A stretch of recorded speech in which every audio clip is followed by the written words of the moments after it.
جو پیارے نبی صلی اللہ علیہ وسلم فرمانے کہ ایک مسلمان کے دوسرے مسلمان پر جو 10 حقوق بتائے ہیں، ان حقوق میں ایک حق یہ ہے کہ اگر کوئی بندہ پریشان ہو، اس کو موت کا صدمہ ہو یا کسی بھی قسم کی کوئی پریشانی ہو، تو دوسرا بندہ اس کے پاس ضرور جائے، اس کی اس پریشانی کو ہلکا کرنے کی کوشش کرے۔ اسی کو تعزیت کہا جاتا ہے۔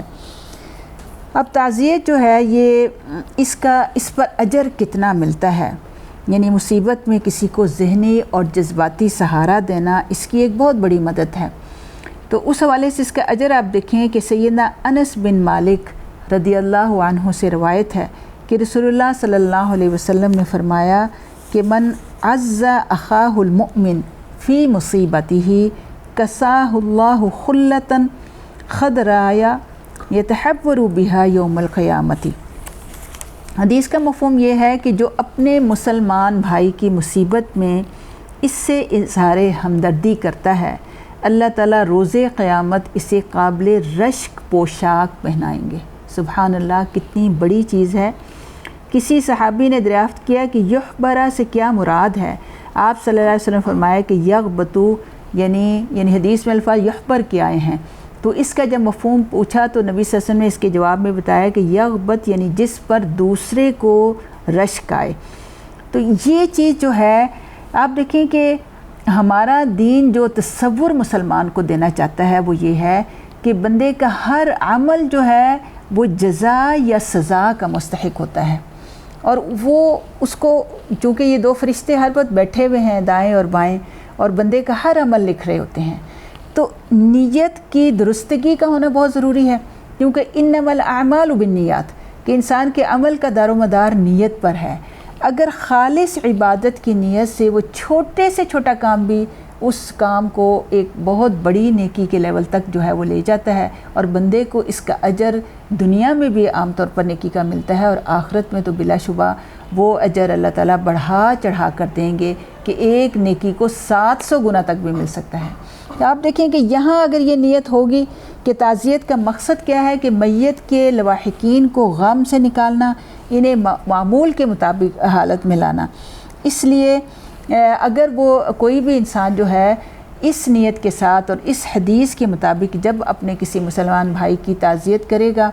تو دیکھیں کہ اس کو کتنا اجر و ثواب ملے گا۔ اس کا قدم اٹھانا، اس جگہ پہ جانا یا فون کے ذریعے اس کے ساتھ ایسی کوئی تسلی والے کلمات جو ہیں وہ کہنا جو ہیں، اس کے مقابلے میں اللہ رب العالمین اسے جنت کی خوشخبری اور جنت میں قابل رشک لباس کی پہنانے کی خوشخبری جو ہے وہ دے رہے ہیں۔ سبحان اللہ۔ اس لیے آپ دیکھیں کہ اب ایک بندہ وہ جو اس چیز کی سمجھ رکھتا ہے اس کی تعزیت کا انداز کیا ہوگا، اور دوسرا بندہ جو اس کی سمجھ نہیں رکھتا اس کی تعزیت کا انداز جو ہے وہ کیا ہے۔ جس کو سمجھ نہیں ہے وہ کیا ہوتا ہے کہ تعزیت کے لیے تو آتے ہیں لیکن نوحہ کرنا شروع کر دیتے ہیں، بین کرتے ہیں، چیختے چلاتے ہیں، کپڑے پھاڑتے ہیں۔ یہ تو قطعی حرام کام ہے۔ بندہ ایک عبادت کی نیت سے جائے، دوسرے بندے کو تعزیت کا مطلب یہ ہے کہ دوسرے بندے کے پاس جائیں اور اس کو اس کا غم سے نکالنے کی کوشش کریں۔ اس لیے بہترین عمل یہ ہے کہ بندہ بہت ہی صبر اور سکون کے ساتھ جائے،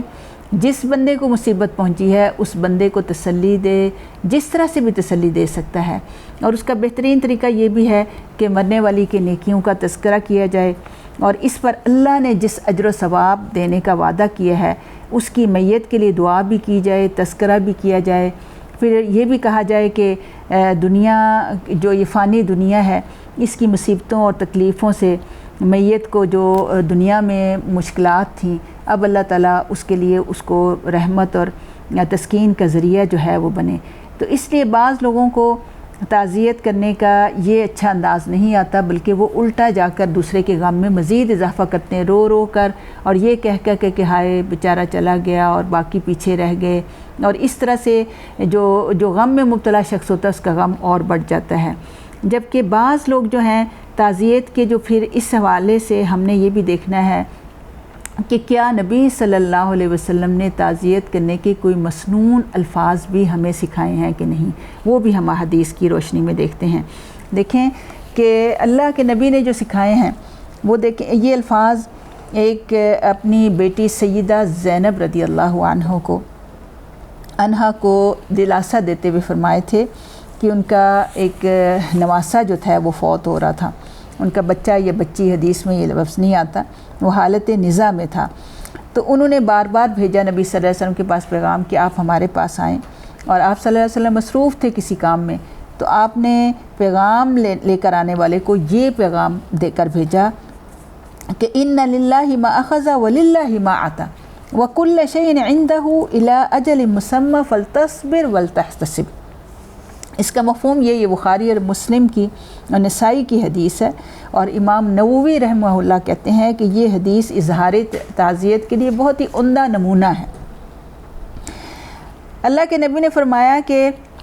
میری بیٹی کو یہ کہہ دو کہ اللہ تعالیٰ جو بھی دیتا یا لیتا ہے وہ اسی کا ہے، اور ہر چیز کا ایک وقت مقرر ہے، لہٰذا صبر کرو اور اجر کی طلبگار رہو۔ تو اس پر پھر یہ جو ہے یہ بہترین الفاظ ہیں کہ جاتے ہوئے کسی بھی بندے کے پاس اسی طریقے سے تعزیت کی جائے کہ انا للہ و انا الیہ راجعون، اور اللہ ہی کا ہے، ہم اللہ ہی کے ہیں، اور اللہ ہی کی طرف لوٹ کے آنا ہے، اور نیت جب درست ہوگی تو انشاءاللہ اللہ تعالیٰ اس پر جو ہے انسان کو اجر عطا کریں گے، اور اسی اجر کی امید پر انسان کو اسوہ حسنہ پہ عمل کرنا جو ہے وہ ضروری ہے۔ وما علینا الا البلاغ المبین۔